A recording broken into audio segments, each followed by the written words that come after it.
বয়স ছুঁয়েছে ৭০ পেরিয়ে, তবু চোখে মুখে ক্লান্তির ছাপ নেই এক ফোঁটাও। নাম তার সাইদুল হক, দিনাজপুরের বীরগঞ্জ উপজেলার এক প্রান্তিক গ্রামের একজন বৃদ্ধ।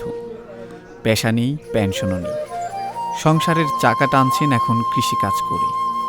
বাড়ির পাশে লাগিয়েছিলেন পেয়ারা গাছ, তখন হয়তো ভাবেননি এই গাছই একদিন হবে তার জীবনের ভরসা। মৌসুম এলে এখন প্রতিদিন বাজারে যান পাকা পেয়ারা নিয়ে। হাটে প্রতিহালি পেয়ারা বিক্রি করেন ৫ থেকে ১০ টাকা দরে।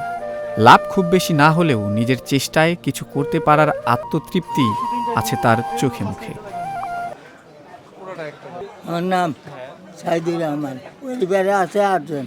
এটা কৃষি কাজ করি। পেয়ারা এলা ১০ টাকাও বেশি, ৫ টাকাও বেশি, ৬০ টাকাও বেশি, ঠিক নাই।